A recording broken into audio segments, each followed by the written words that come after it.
Hello everyone, welcome to ACE Online and welcome to Daily Current Affairs of 12th February. As usual, before going into the deep discussion of each of the articles, let's discuss what are all the important articles that are relevant for our exam from yesterday, that is Sunday, as well as today's newspapers and press information bureau and also various sources, of course. So the first article is Water Prevention and Control Pollution Amendment Act of 2024. So Lok Sabha and Rajya Sabha both have passed the act, the bill, so it became an act. Accordingly, President will also give notification or notify it with the final approval, right? So we will discuss what is actually Water Pollution Act 1974, what are all important provisions and what changes government has brought recently, that is in 2024. So it comes under the environment, very important. You have, if you have already written some exams, you will see that lot of questions has already come from this particular act. Then Weather Information Network and Data System, WINDS. This was article taken from the Hindu. This comes under the agriculture, right? So how the information related to weather can be given to the farmers in an advanced manner. So this is covered from Hindu. This is also important. Then High Altitude Pseudo Satellite.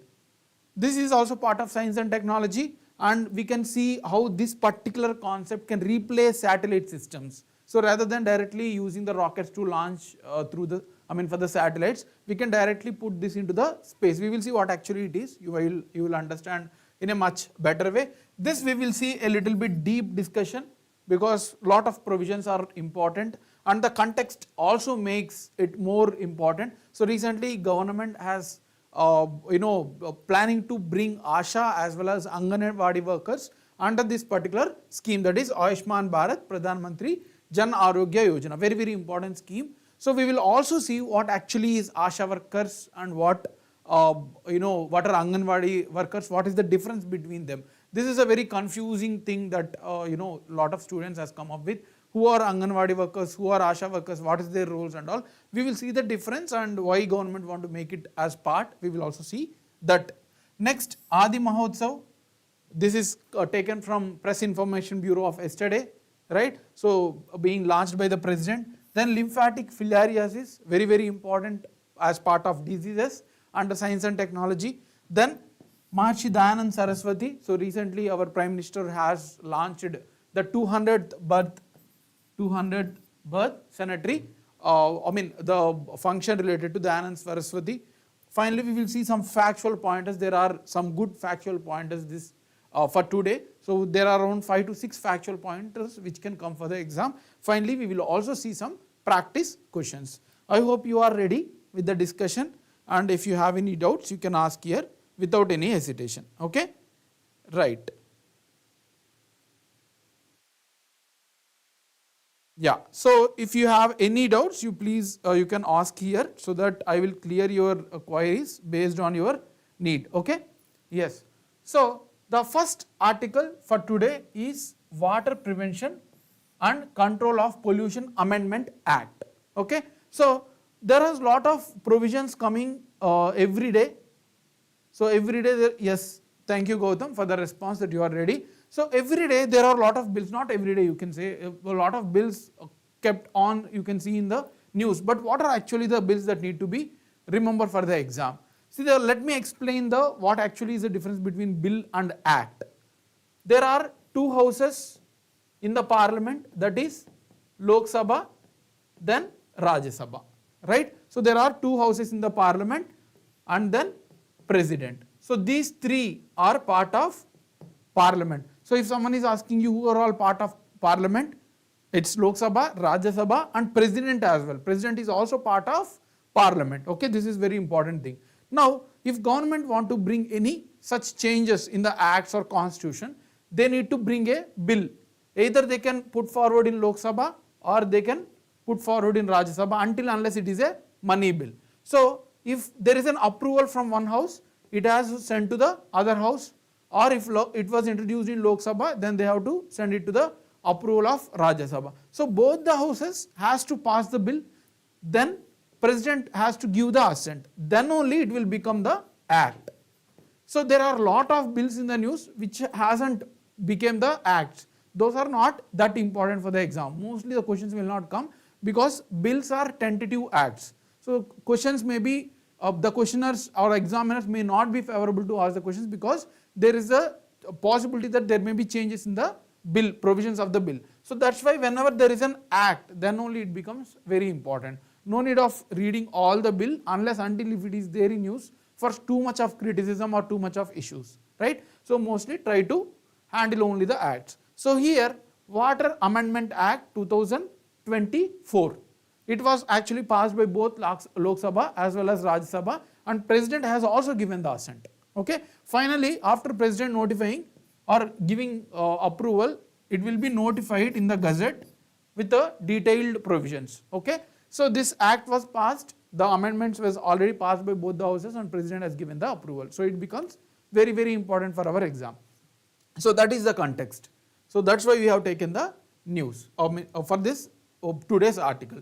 Now let's understand, before going into the 2024 amendment, what are all the changes government has brought. Let's understand what actually is a Water Pollution Act of 1974. An amendment means any changes that has to be, that has been brought for the already existing something, right? So there is already a Water Pollution Act in 1974. This year is also very important. Now government has brought the changes. That's why it is called as an amendment. So you can see here there is a word called amendment because there was already an existing act and government is just adding or removing certain things. Those are called as amendment acts, right? So first we will look into Water Pollution Act 1974. You might already aware that water pollution, if you go to rivers, if you go to a lot of inland, any ponds, lakes, there is a lot of dust, or you can say the plastic waste in the water bodies, right? So this was way back noted, not just the current scenario, it was noted way back 30-40 years before itself. So government was already seeing that there is a lot of water bodies which are contaminating. Then government has brought this legislation to control water pollution. That is the objective. Why the government has brought? To control the water pollution, to address contamination of water bodies. So water pollution is existing in different water bodies. So government, to handle or to contain the water bodies to face the pollution, government has brought this act. Okay, they have brought some act to contain the pollution, water pollution, but who will be responsible? They have established two bodies, that is Central Pollution Control Board. Many times they have asked in the exam, under which act this provision has been brought. It was brought under Water Pollution Act, not Environmental Protection Act of 1986 or any other acts. It was brought under Water Pollution Act, and also they have established State Pollution Control Boards as well. At the central level they have established Central Pollution Control Board, and at the state level State Pollution Control Boards. Let's understand why there was a provision. See, if you see 7th schedule of the Indian Constitution, there is a distribution of powers between center and state, and there are some concurrent as well. We have discussed in the previous session. Under this, water is a state subject, right? So any governance or any regulation of water is under the state government itself. That's why government has established State Pollution Control Boards and Central Pollution Control Board to monitor those state boards. Okay, so it was established, and what is their duty? To monitor and prevent public water resources, not private bodies. There will be certain pools and all which are comes under the private. So only the public water resources wherever are there, those need to be regulated under Central Pollution Control Board and State Pollution Control Board. So this is one important provision, and it also mandatory under this act, Water Pollution Act. It was made mandatory that whatever you want to establish an industry, right? So you can establish any industries, textiles, apparel, anything.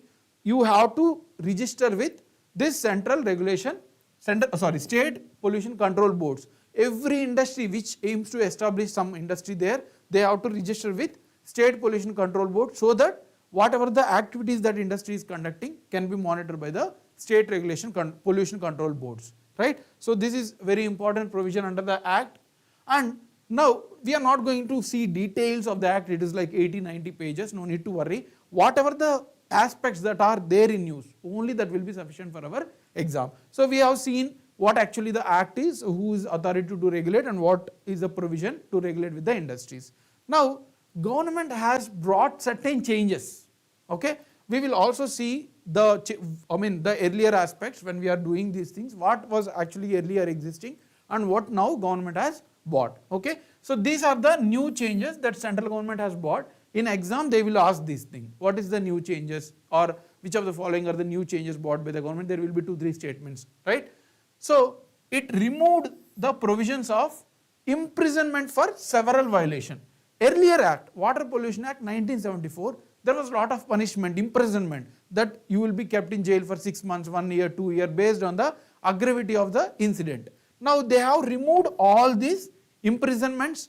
They have just established a monetary fines with starting from 10,000 to 15 lakhs based on the aggravatement of the incident. They have added a word called deemed minor. That means they are minor events. So we are not imprisoning, we are only fining them, right? So what do you understand from this? Can anyone comment here, like what can you extract from this point? Government has removed the imprisonment and they have just made it a fine. So what can you infer from this?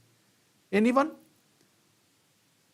Okay, so it means it has reduced the imprisonment, means it has a very less implementation. I mean the regulation or the strictness has reduced. So it is encouraging to involve into the industries or to make more investment. So it is against environment, right? So they have reduced the imprisonment, means it is against the environment activity. So this may be a criticism. So opposition has also made this.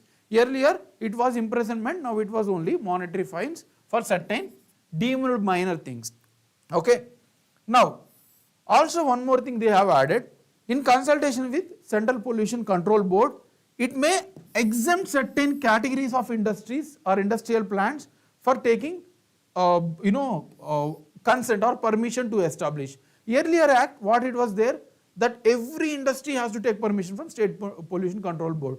But now in consultation with CPCB, they can exempt. That means what? Again there is a reduce in the strictness of the act, right? So they are giving more permission. Government is trying to give ease of doing business rather than making it more strict. It is they are making easy for doing business. In one way it is good, but in other way it is wrong, right? So environment is always important, and at present it becomes more important than economy, right? So this is the second provision that government has changed, that some industries can be exempted from taking permission and they can directly establish it even without the permission. Next, the act also add center may issue guidelines. See, water is a state subject, isn't it? Water is a state subject under the seventh schedule, I have already told. But here center may issue guidelines for the grant or cancellation of permission given by Central Pollution Control Board. If Central Pollution Control Board has already given permission to certain industries, the center can give guidelines or to cancel those things, right? So here center is involving into the powers of state. So that is also one more criticism that you can see in the newspapers. Also, this empowers center again to frame rules related to the appointment of chairperson of State Pollution Control Boards. State Pollution Control Board should always be under the state governments, of course, isn't it? But now the chairpersons, the head of these institutions, will be appointed by the center, or they may frame rules actually, not direct appointment. They frame rules that this person is eligible. So this is also indulging into the state powers affecting the federalism.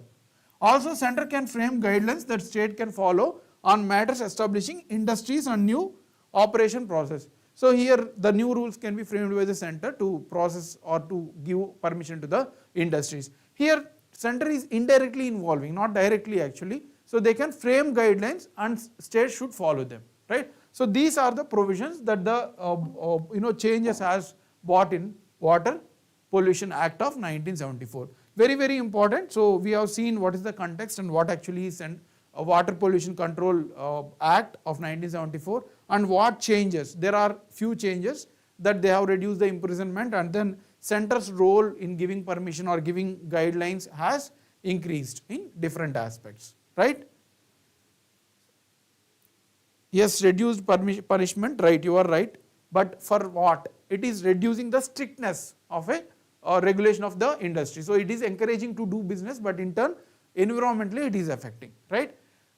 Next, these are all factual, except I mean most of the articles today are factual in nature. You need to remember a lot of facts. I have I'm discussing here.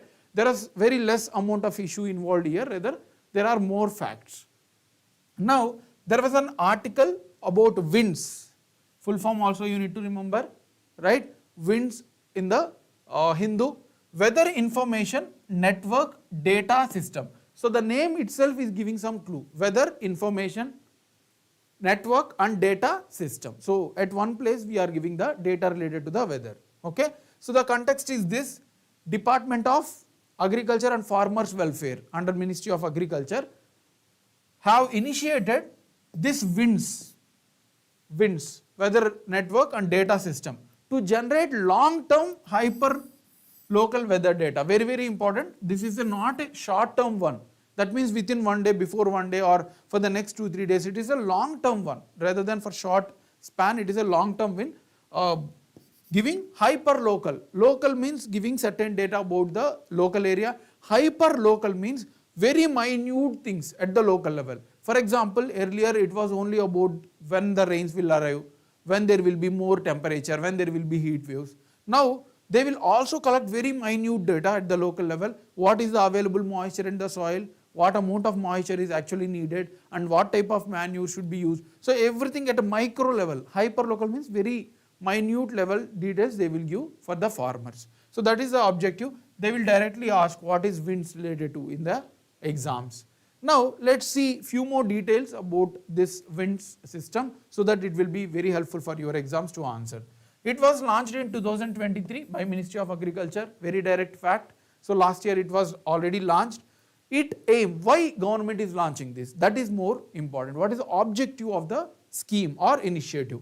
It aims to leverage advanced weather data, whether related to the disaster, whether related to the temperature, rainfall, soil moisture. So everything related to weather will be given to the farmers in a right manner at a right time, so that they will know when to plant that crops, when to get back, when to search for the waters. So everything, if you are giving details in before itself, so they will be able to plan accordingly. You might be already aware, if you are a son or daughter of an agriculture or a farmer, you are already aware how much difficulties the farmers will face, especially from climate, right? So those things, if India could able to handle like Western countries, we can enhance the agriculture productivity and then also support food security across the Indian people, and consumers as well as the farmers will benefit from it. So that is the objective, to give information related to the weather.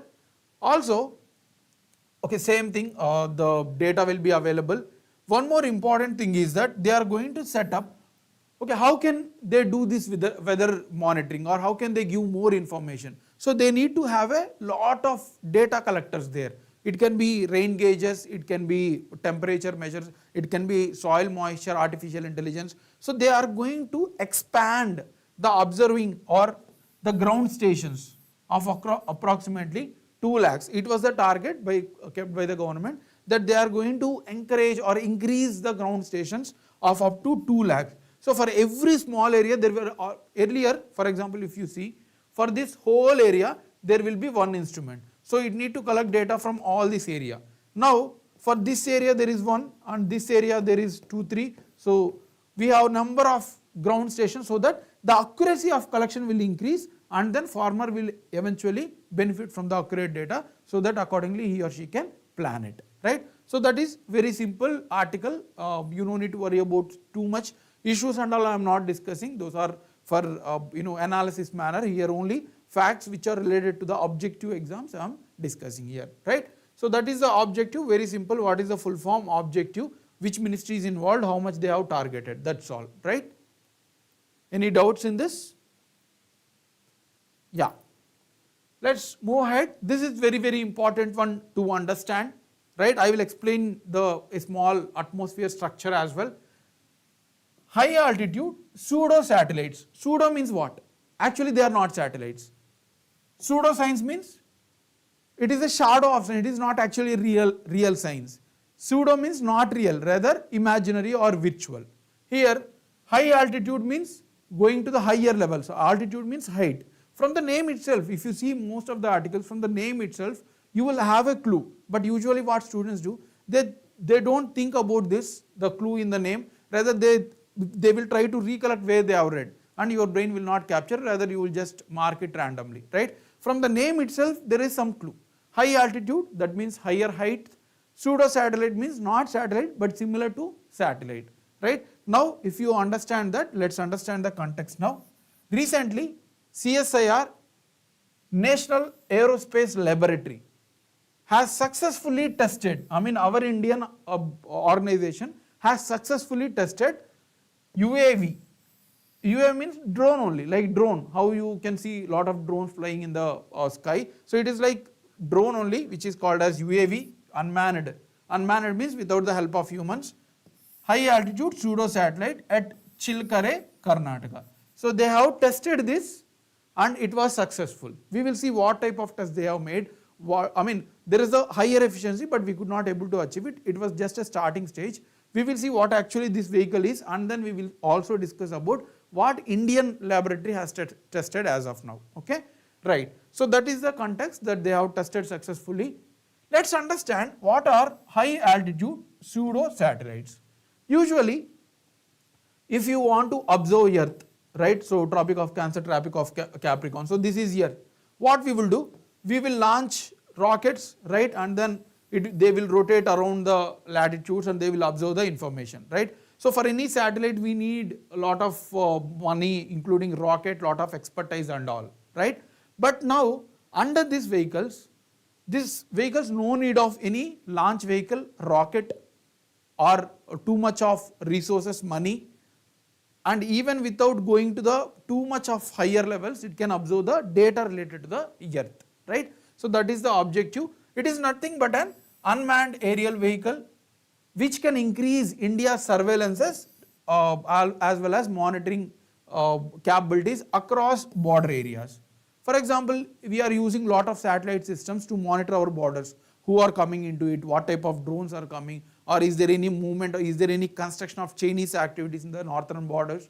So we have a satellite systems, but they are very long term, or you can say it needs lot of cost. So we are deploying this new technology. We will see the features also, so that they will reduce the cost and it will be more instantaneous. The information will be much faster. Okay, so they are like drones only, except that they are expected to be put in stratosphere.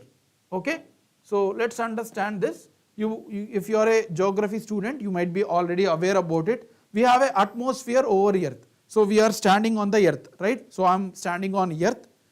If I see to the sky, so there is an atmosphere. This is called as atmosphere. Here our Earth is. So this is all atmosphere, and we have troposphere here. Atmosphere is divided into different layers. That is troposphere, then stratosphere, then mesosphere, then ionosphere, and finally exosphere, right? So this is a troposphere, this is stratosphere, mesosphere, ionosphere and exosphere.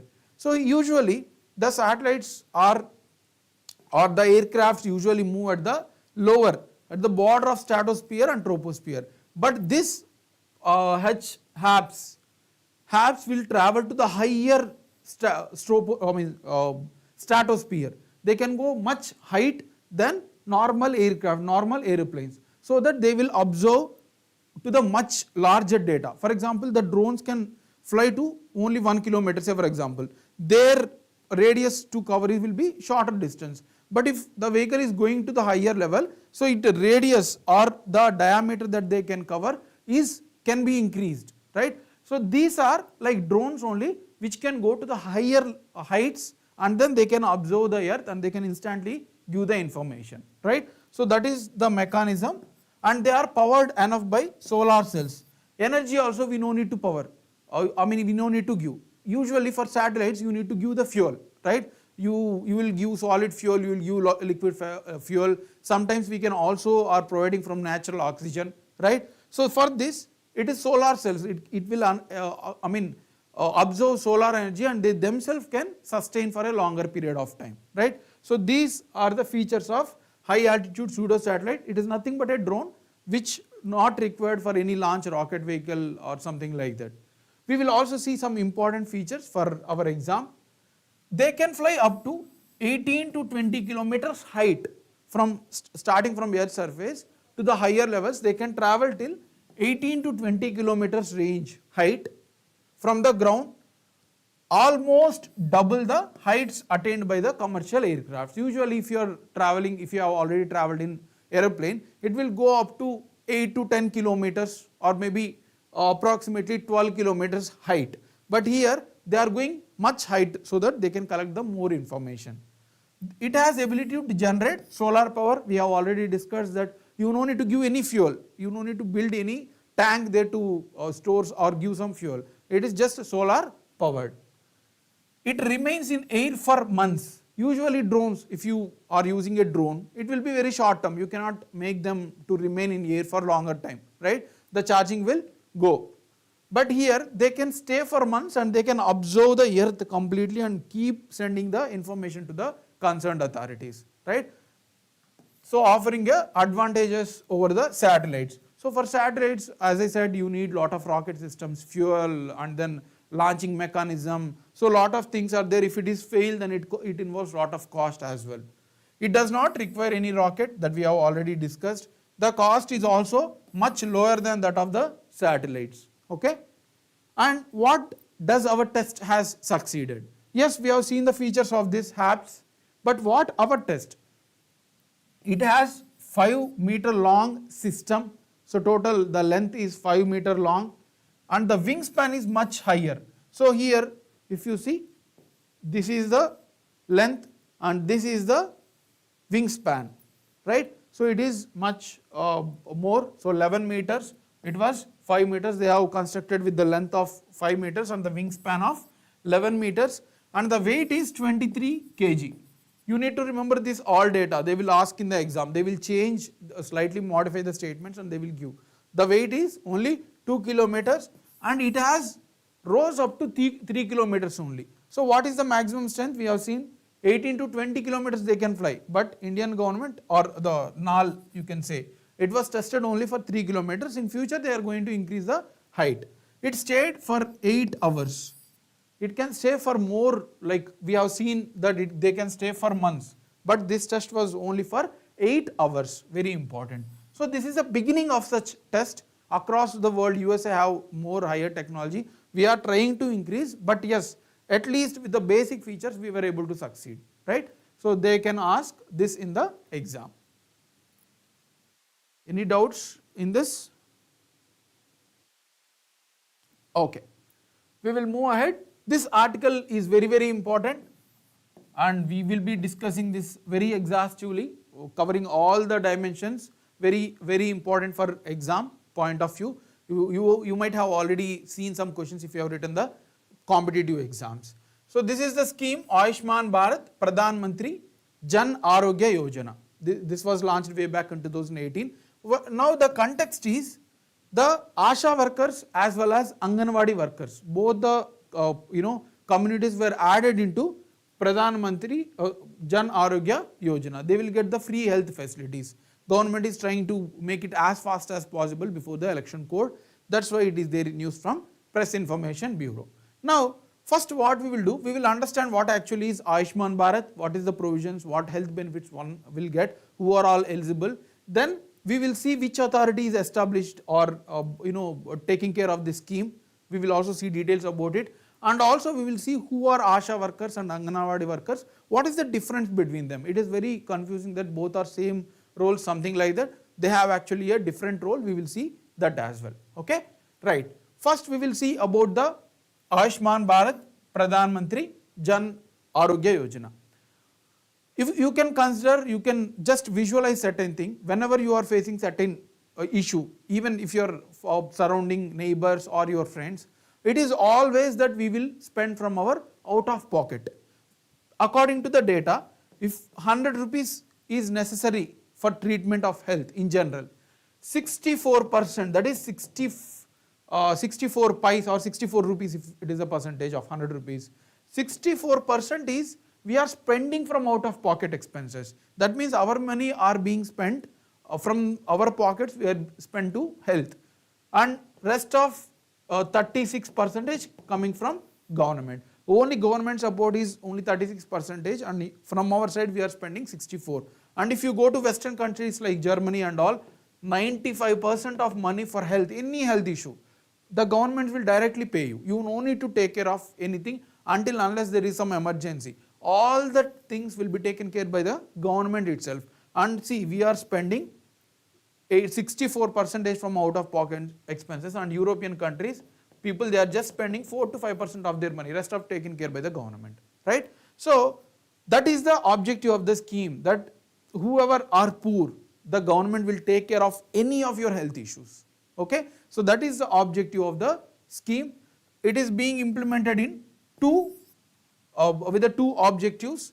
One is holistically address the health, covering everything, prevention, curative, right, palliative care, primary, secondary and tertiary. Primary means very immediately necessary health checkups, and then secondary means a little bit higher chronic diseases, tertiary means most advanced, like cancer, such type of. So everything, whatever the poor people require related to their health will be taken care by the scheme itself and by the government itself. That is one objective. Second objective is to achieve the vision of universal health coverage. Covering all type of diseases is one objective.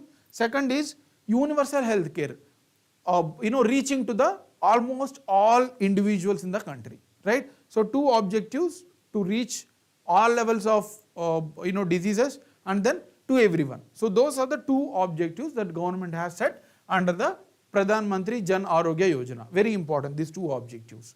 Now, who are all be covered, that we will see. The target is to cover 10 crore families.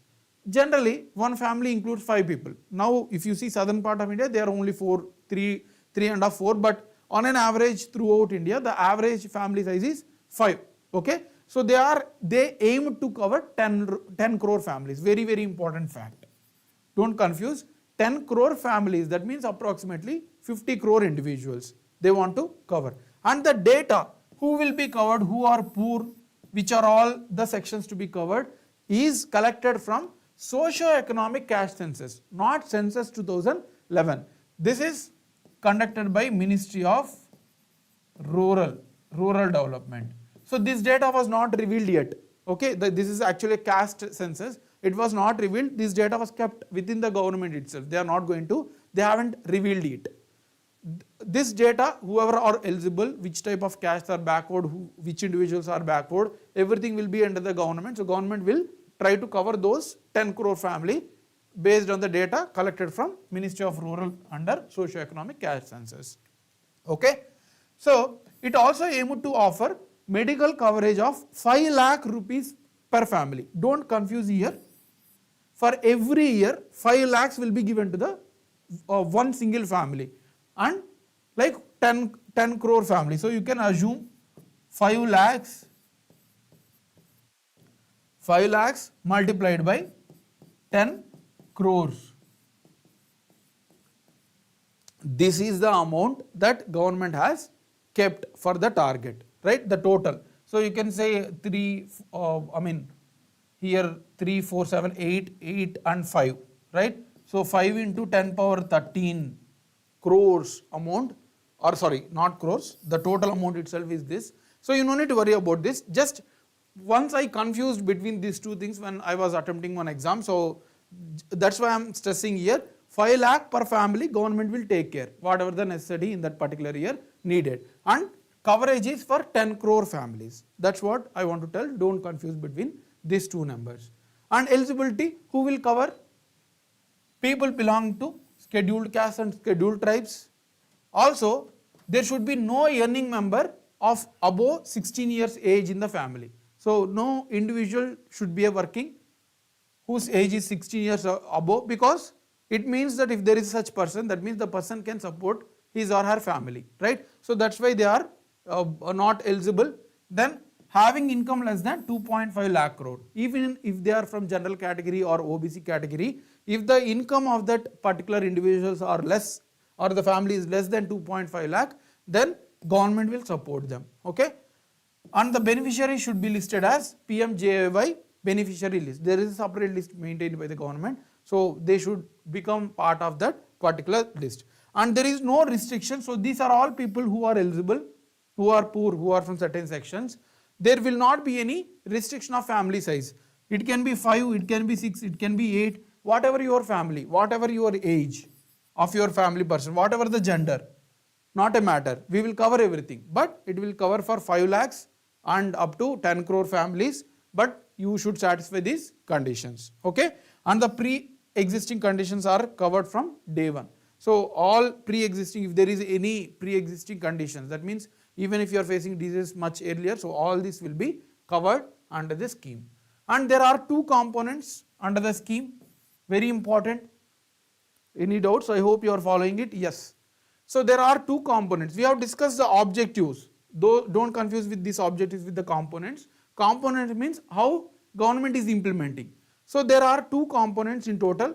First one, health and wellness centers. So if you are a person who has visited these centers, you might be already aware. These are located at the very local level. Every mandal you can see health and wellness center. Here they will treat primary health care. Primary health.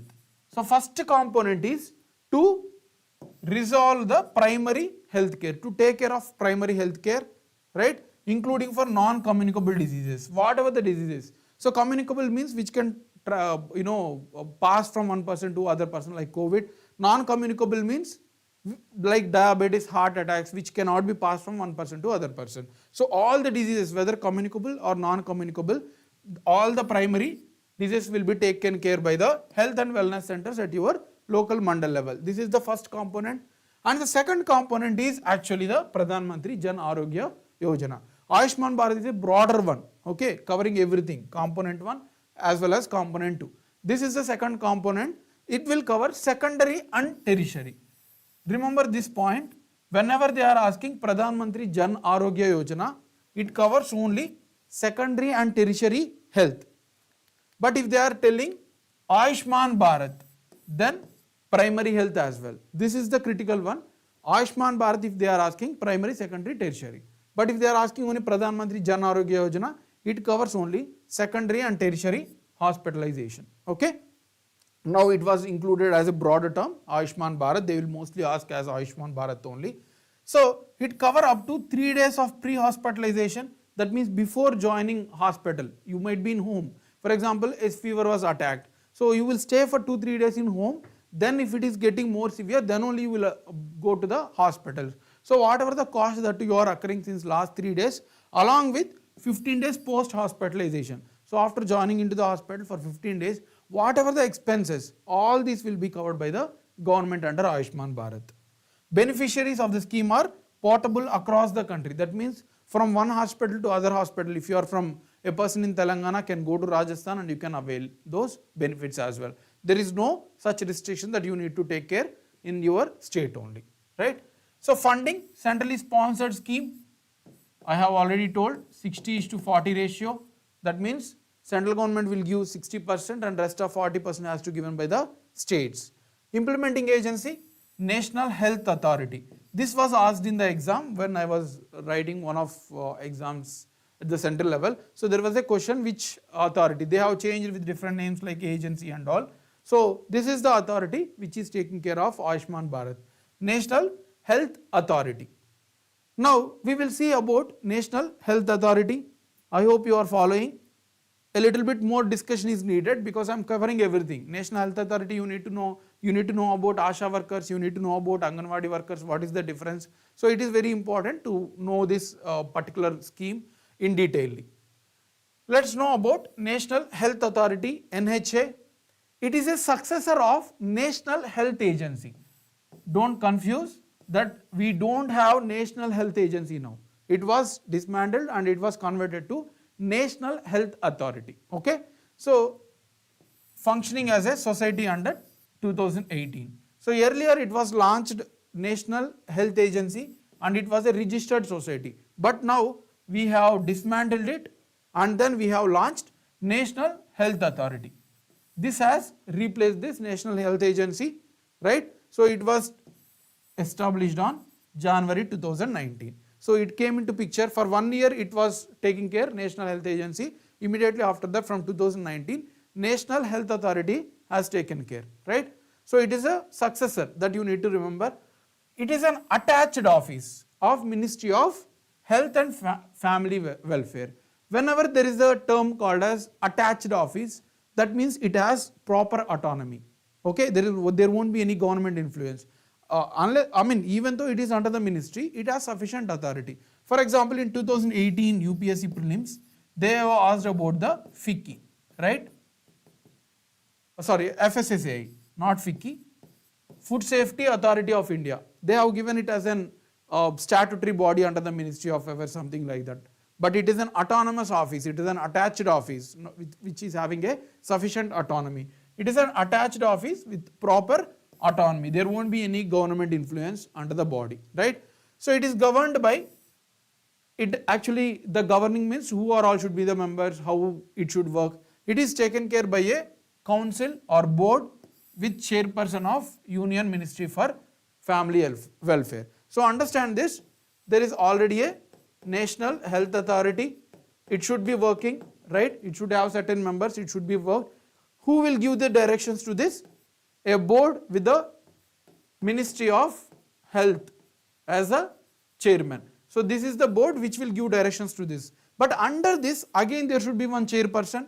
One person should be chairperson who gives directions within the board member, within the National Health Authority. So don't confuse with the two things. Board is just giving governance, how should it work, what is the duties and all. But within this body, National Health Authority, there will again a chairman.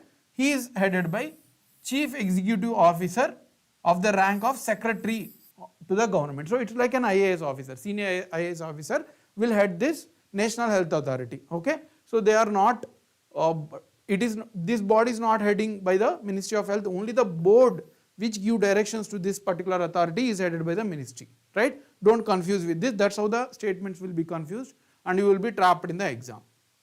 Okay, now let's move ahead to the ASHA workers as well as the Anganwadi workers. There is a slight difference, right? So you might be seen in your homes, some ladies are coming and they will be taking care of all the health and all, right? So we will see those things. ASHAs are accredited social health activists are all female cadre. There won't be any males. Okay, so all female cadre who will take care of awareness about the health, mobilizing community towards local health. So they have a broader criteria. Whatever the health related to your local level will be handled by ASHA workers. They were established under National Rural Health Mission in 2006. Very, very important. These ASHA workers has a broader category to serve. That means related to the health. They will come and tell that water should not be stored. You should maintain, clean surroundings. All these directions at the local level they are giving, and they are established under National Rural Health Mission in 2006. Okay, so the aim is a broader one, to bring awareness about health, and if you are facing any issue, please reach out to the local center. So they will give information related to the health. Now, Anganwadi workers are a specific, they have a specific role which has to take care of providing nutrition for the women who are pregnant or about to deliver, and also to take care of the children education. So it is specifically related to women and children. Women and children, especially for the pregnant woman and the child who are just below 6 years. They will take care of school, they will take care of the health of pregnant women and then children below 6 years. So they have established under Integrated Child Development Scheme. Very, very important. ASHA workers were established under National Rural Health Mission, and this Anganwadi workers were established under Integrated Child Development Scheme. This was launched way back in 1986. So Anganwadi workers are much older than ASHA workers who came in 2006. Both the schemes, both the elements are different one. So don't confuse. Okay. So these are about the Anganwadi workers and ASHA workers. I hope you understood this. Yeah. Any doubts? You can ask here if there is any confusion from your side. Next one, Adi Mahotsav. So now we have 2 more, 5, 6, I think 3 more, very factual in nature. It will not take too much of time. Okay. So Adi Mahotsav, President has inaugurated Adi Mahotsav 2024 at Major Dhyan Chand National Stadium in New Delhi. So this is very important. Where does it launch? Who has launched this? Like yesterday, one student was asking, was telling me about some CSIR section officer exam. So they have asked who has launched this Kala Mela, something like that. Very factual question. So if you are writing such type of exams, you need to know who launched it, where it was taken place and all. If you are writing some higher level, like UPSC Civil Service, the questions will be more standard rather than factual. Okay. So this is the thing. The President has launched Adi Mahotsav 2024 in New Delhi. Okay. So what is actually Adi Mahotsav? It is an annual tribal festival started in 2017. So tribal festival means they showcase their culture. If there is any dance, if there is any music, right? If there is any certain unique feature of the tribe, they showcase that in front of all the public, right? So that is the annual tribal festival specific to tribal, very important, started in 2017. And who is launching this? This is a joint initiative of Ministry of Tribal Affairs and TRIFED, Tribal Cooperative Marketing Development Federation of India. We will see about TRIFED as well, don't worry, in the next coming slides, because that is very important. This is the objective of the festival, and the two authorities association were Ministry of Tribals and TRIFED, Tribal Cooperative Market Development Federation.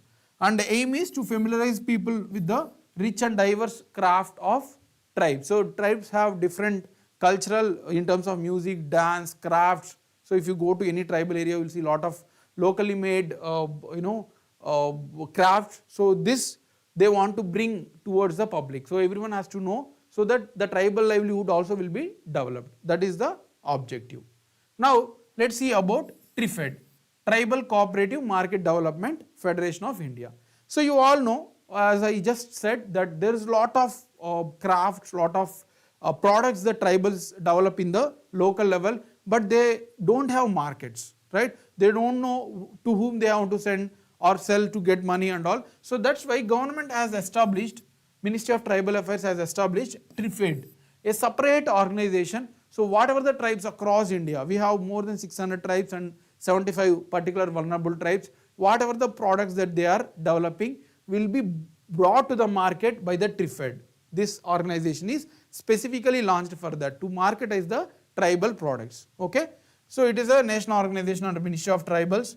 So the objective is to marketize their tribal handicrafts. Okay. It was established in 1987, very important, and also brought under Multi Cooperatives Act 1984. Okay. So aim is to enhance the tribals promotion their goods. So all these things are objective of TRIFED. Very simple. Any doubt? Yeah. Next one, this is also very important as part of science and technology. Lymphatic filariasis. So you might have know about the term elephantiasis. You might at least aware. So the context is very simple.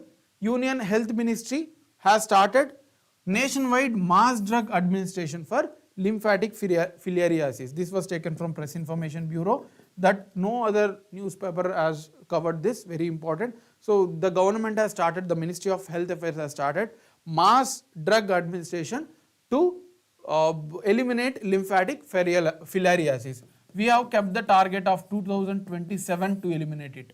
The year is also very important. India has kept the target of 2027 to eliminate these diseases completely from India. Okay. So this is the context. Now let's know about the disease. That is very important. It is also known as elephantiasis because of the size, the leg size, the body size gets increased because of this disease. Okay. So that's why the name elephantiasis has covered. It is one of the neglected tropical disease. So tropical means, you know, in the world between the Tropic of Cancer and Tropic of Capricorn, the region is called as tropics, right? So neglected tropical disease. So it is a tropical disease, this filariasis, and neglected one. So usually the most of the funding from different countries, different governments is going for HIV, tuberculosis, heart attacks, but this type of diseases, some diseases are ignored. They consider them as a minute thing, this is not affecting too much people. So it's like a neglected tropical disease. This is mostly occurring in the tropical regions and also neglected by the different government. So that is also important to remember. Infection occurs when filariasis parasites. So this disease is caused by parasites, not virus, not bacteria, not fungus, not any other thing. It is caused by parasites that are transmitted humans through mosquitoes. I will tell you how the process occurs. Let's understand here. There is some, you can say those as, yes, so they are like hosts, right? Yeah. Here we have, what is the name? Yes, microfilaria. So let's understand the process, then I'll tell you the facts. There will be a microfilaria, a small snake-like things. Okay. So mosquitoes will go and stand there. They will bite. They will suck the blood. So this blood will be transferred to the mosquitoes, and the mosquitoes will go to the humans, and then they will bite. So this which is carrying the disease, the parasites, will transfer or settle on the human skin. So human skin body parts will enlarge. Okay. So how it is carrying? These are the hosts. Host means which is carrying the parasites. These mosquitoes are intermediaries. These mosquitoes are intermediaries that are transfers from this microfilaria to the humans. Okay. So mosquito will bite that particular parasites, and then they carry those parasites. When they are sucking on the blood of humans, those parasites will settle on the human skin, and then it causes the disease to increase the size of the human body. Okay. So that is the working mechanism. Generally you need to understand. The students will keep by hearting it without knowing how it is transferred and all. In the exam you will feel confused and you will choose the wrong options. So this impairs the lymphatic system. So in human body we have a lymphatic system which connects vessels, human vessels as well as tissues, which can maintain the fluids across the human body. Okay. So whenever there is an effect of this parasites, so these vessels as well as tissues will not work properly. So the fluid will not travel to other parts of the body. So in that particular part of body which are not being transferred with proper fluids, it will increase the size of the human body part. So you can see here. So this is one example which today it was noted in PIB. So this is how they increase the size of the human body parts. Okay. So that is lymphatic system. You understood it is a connection of all vessels as well as the tissues which will be affected by the parasites. Now there are three type of thread-like filarial. So I was saying here example, these are filarial, these will transfer to mosquito and mosquitoes to humans. So there are three such type filarial worms, snake-like structures. Those are Wucheria, Bancrofti, Brugia malayi. These names are important. So they will directly give Wucheria bancrofti, Bulgaria malayi and Brugia timori that were in recently news. Causes which disease? They will directly ask. So these are the three worms that spread disease of lymphatic filariasis. Okay. Very, very important. So transmission we have already explained how they are transferring, right. So I have explained how they are transferring here. Now treatment, whether they can be treated? Yes, they can be treated through preventive chemotherapy. There is already a preventive one, chemotherapy, which can given to the person. So it can eliminate those parasites and we can easily handle this disease. But because people are not aware and then it is a neglected tropical disease, this disease is still spreading, okay, even though we have a preventive measures. And this also can be done through mass drug administration. There is a drug, there is a medication for it. But still we are not being able to spread awareness among the people. They are ignoring and finally they are facing the issue of lymphatic filariasis. Okay. So that is the treatment. Now, yeah.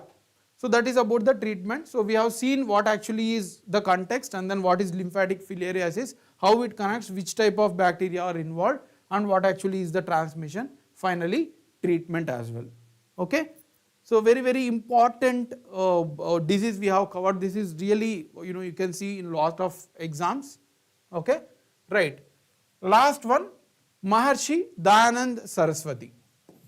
So last article for today before going into the factual thing. So the Prime Minister has addressed the program related to 200th birth anniversary of Dayanand Saraswati. If you are a student of history, you might be already aware he is a popular personality from modern history, right? So he was born in Tankara in Morbi, Gujarat.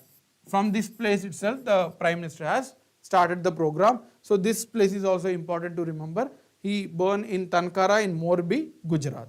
Okay, 200th birth anniversary, that is on 11th February. 11th February 2024, we are celebrating 200th birth anniversary. Now we will see the details, the facts related to the Dayanand Saraswati. He born in 1824, so exactly 200 years, very important to remember. He was earlier called as Mool Shankar Tiwari. Okay, right? So similar to Buddha, Mahavira, they have different names at the beginning of getting awareness or enlightenment. So similarly, his name is Mool Shankar Tiwari, born in that particular nakshatra, so he was named with the same name. He wanted as an ascetic. Ascetic means one who don't know answers for exact problems that he kept in his brain. Similar to Buddha, like how he roamed to get the actual truth of life. Similarly, he roamed for 15 years and finally he got it, right? So his views were published in Satya Prakash. So whatever he learned in the last 15 years about the life, he has kept or started a work with the name Satya Prakash. Very important for the exam. You will see it. Okay. The True Exposition is the English name. His contribution, he is the founder of Arya Samaj. So we have different Samajas, Brahmo Samaj by, we have different personality like Brahmo Samaj, Adi Brahmo Samaj, Arya Samaj, Raja Ram Mohan Rai for Brahmo Samaj, right? So Arya Samaj was launched by Dayanand Saraswati, and we have different Samajas to have certain objectives. So this was launched by Dayanand Saraswati. He want to spread Vedas across India. Okay, that is the objective of Arya Samaj. They want to establish a casteless, classless society only through the knowledge of Vedas. That is the objective of Arya Samaj. So he established it. The first Arya Samaj took place in Mumbai, 1875. This was already asked in UPSC Civil Service Prelims in a statement based, like which event has happened the earliest in the modern history. So they have connected 2-3 events as well. So this was first Arya Samaj was established in 1875 in Mumbai. The headquarters later changed to Lahore. Presently it is in Pakistan. Earlier Pakistan is part of India. So they have kept the headquarters in Lahore. Okay. His vision, as I said, the casteless, classless society. So he did not support any caste system. All people should be Hindus and everyone is equal, okay, and should learn the Vedas. There is no differentiation. But he supported the Varna system. This is one of the criticism. Varna means we have 4 types of caste: Brahmins, Kshatriyas, and then traders, then finally Shudras. So there is a Varna system. He supported it, but he did not given it the inequality. There is no inequality among different Varnas. All are equal, but they have different duties. Someone has to take care of agriculture, someone has to take care of fisheries, someone has to take care of something else. So all are equal, all activities are equal. So that's why he has supported the Varna system, but he did not differentiated equalities among the people. Okay, so that is important to understand. He also wished that India should free of foreign rule. So no other foreigners should rule in India, only Indians should rule Indians. That was his objective. He also promoted Vedas, as I was telling earlier. We have Rig Veda, Yajur Veda, Sama Veda, Atharvan Veda. We have 4 Vedas, and all the related to the human society was discussed there. So he want to promote Vedas. He promoted Vedas and consider them as India's rock of ages. Okay. He also called given slogan as back to Vedas. That's why there was a communal issue as well with the Arya Samaj and Dayanand Saraswati. So he called Shuddhi movement that whatever we have learnt since many years should be unlearned and go back to the Vedas. Whatever the conditions that are existing in Vedas, we have to learn them back. That's what he said. Okay. So you can see the first Dayanand Anglo Vedic higher education school also been launched here, right? So he also launched schools to promote Vedas, right? Yeah. Now let's move to the factual pointers. There are some important facts today. First one is Swati portal. Swati portal. First we will learn the full form of it. Swati full form, Science for Women, a Technology and Innovation. This is the full form of Swati. S means science, W means woman, A means EA. Here they have added to give some unique name, and then T means technology, I means innovation. So Science for Women and Technology, a Technology and Innovation. It is the full form of Swati. It is a portal like website only. Aim to create single online portal representing Indian women and girl in STEM. STEM here means science, technology, engineering, mathematics, medicines. So earlier also we have discussed this in one of the sessions.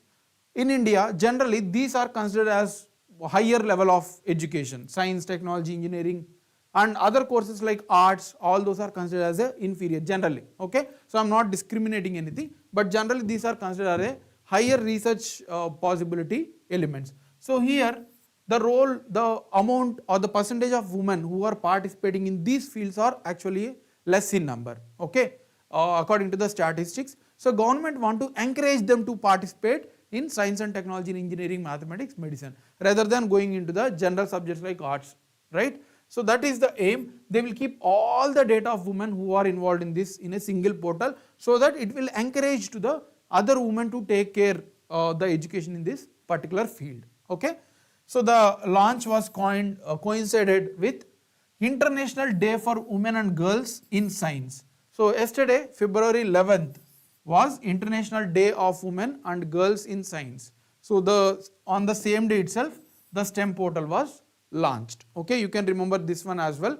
And it is hosted by Indian National Science Academy in New Delhi.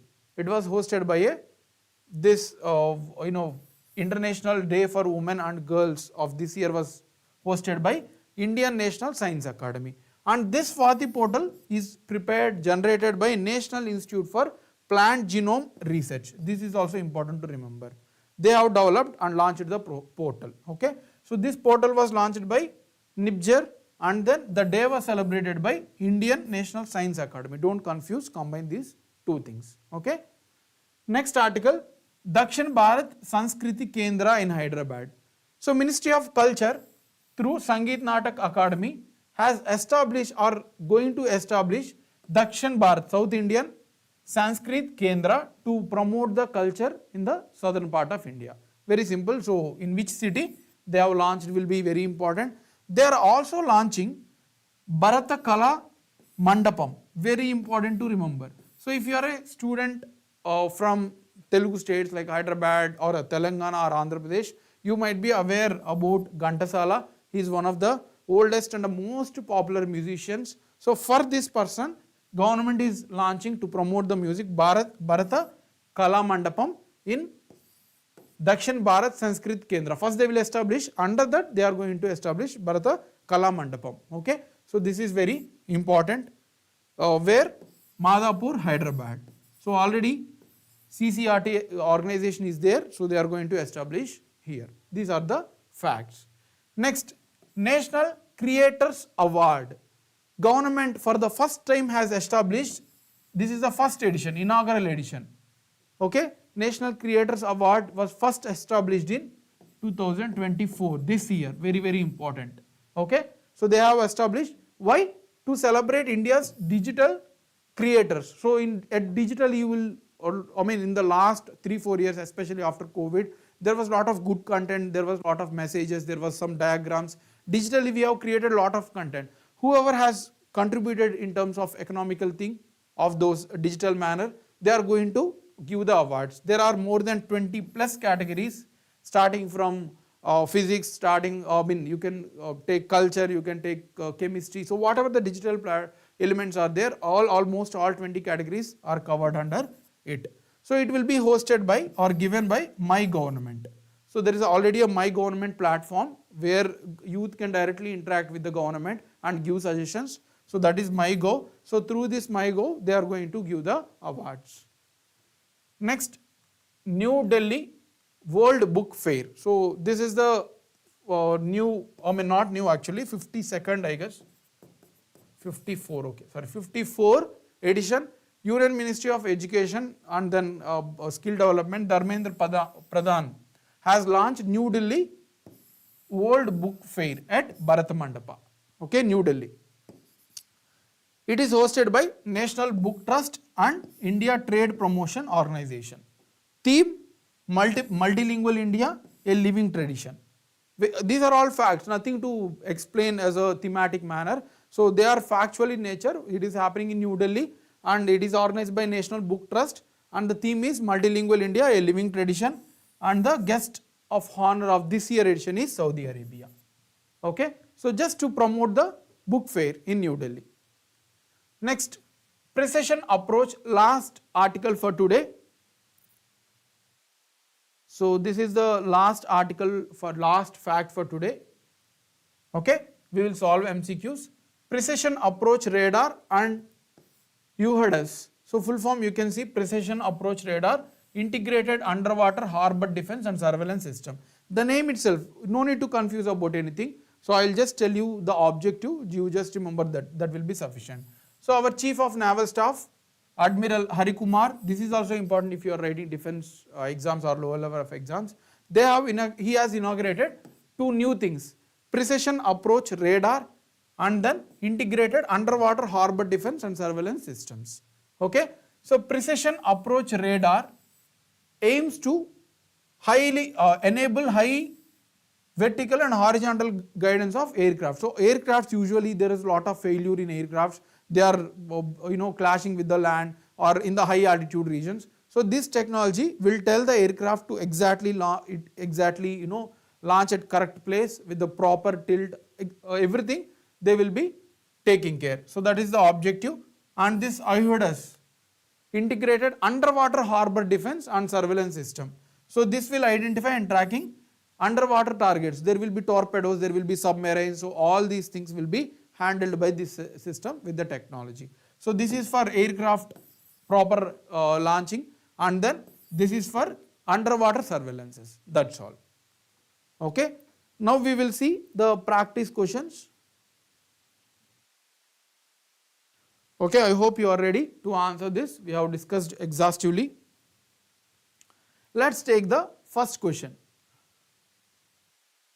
Which of the following statements about Swami Dayanand Saraswati is incorrect? So they have given 4 statements and they are asking which of the following are incorrect in nature. He promoted monotheism, that means single God. He believed in Brahmin domination of ritual and social practices.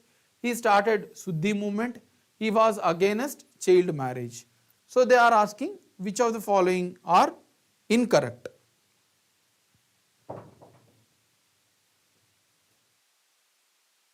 Okay, any answer from your side?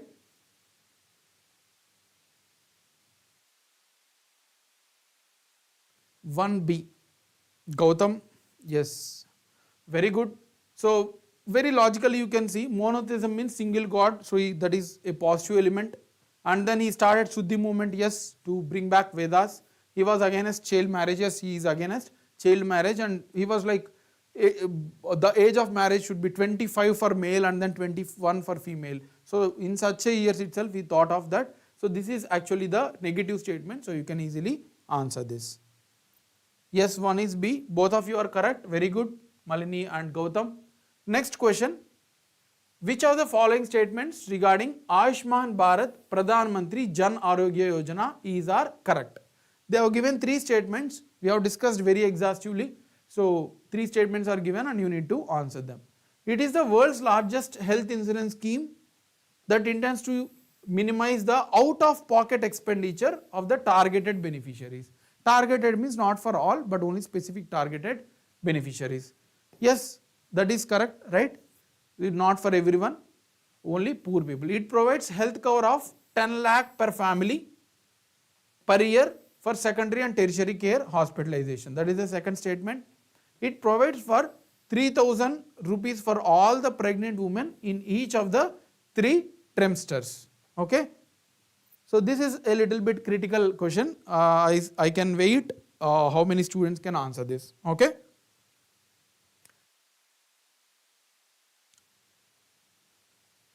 Two A. Someone have answered it as 1 only.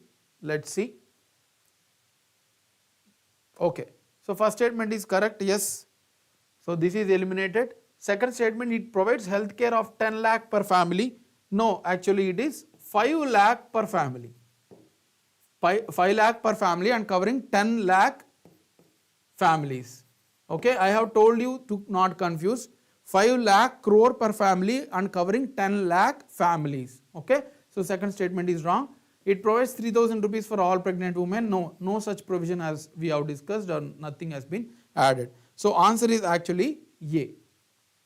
Third question, which of the statements given below are correct regarding lymphatic filariasis? So we have discussed this. What about lymphatic filariasis, how it affects and all. So first statement, it is a viral infection and then it can transmitted from person to person by Aedes mosquito. It can cause abnormal enlargement of body parts leading to several disability. So that is the third statement or third question. So I am waiting for your answer. Third question.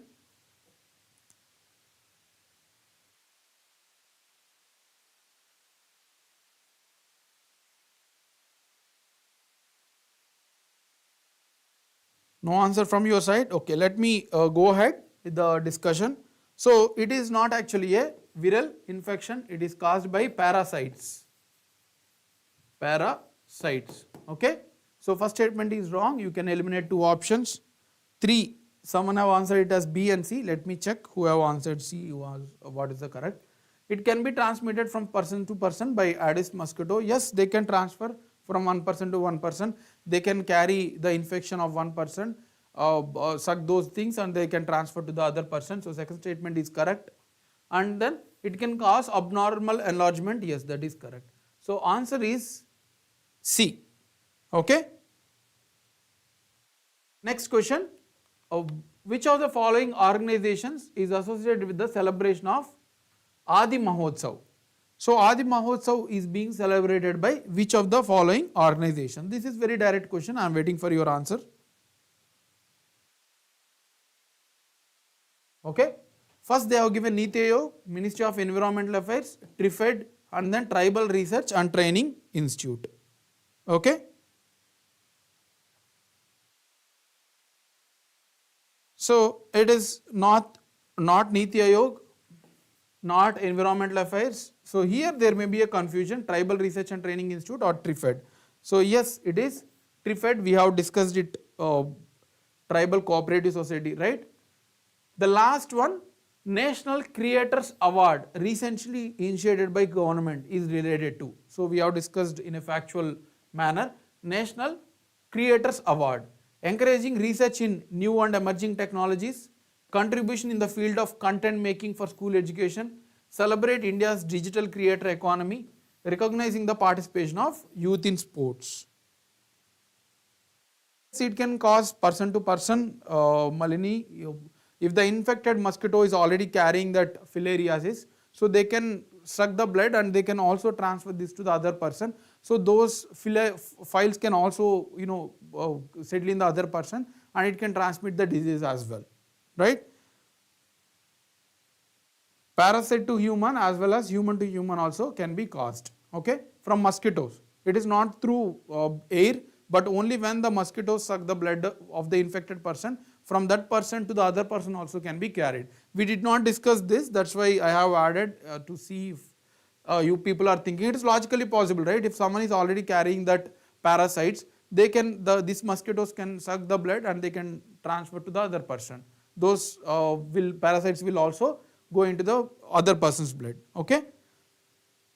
Yes, so answer is C, celebrate India's digital creator. Okay, create in India's digital center, right, in terms of economy and impact. So these are all the questions for today, and we have discussed very important articles as well as facts. So we'll see you tomorrow. Have a great day.